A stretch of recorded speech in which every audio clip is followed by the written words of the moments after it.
Figure du handisport du tampon, Stéphane Séry, champion de la Réunion de trail en montagne, a été choisi pour porter la flamme olympique lors de son passage sur l'île le 12 juin prochain. C'est aux côtés de son guide, Cédric Boyer, qu'il performe et se dépasse depuis plusieurs années. Ça fait à peu près, on va dire, 4-5 ans que je suis son guide dans le domaine du sport, du trail.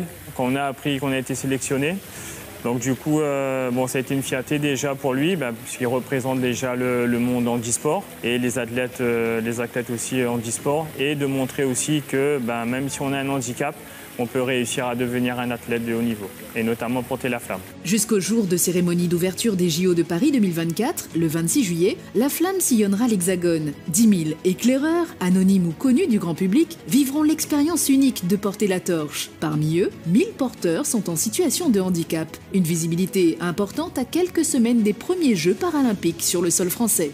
J'ai eu la chance d'être sélectionné par le grand sponsor des Jeux Olympiques. Et grâce à ça, le monde handisport sera encore plus reconnu. Le relais de la flamme est avant tout une aventure humaine qui s'incarne à travers les histoires de chaque porteuse et de chaque porteur. Ceux qu'on appelle les éclaireurs représentent la richesse et la diversité de notre société.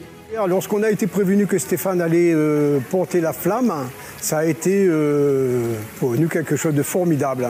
On était heureux que notre fils handicapé puisse porter la flamme, chose qui est voulue par tous les athlètes de France et même du monde. Mais lui, il a eu la chance d'être sélectionné, donc il portera la flamme. Une récompense telle que celle-là, c'est le summum pour lui. Un magnifique moment de transmission et de partage qui restera gravé dans la mémoire de Stéphane, de son guide et de ses parents.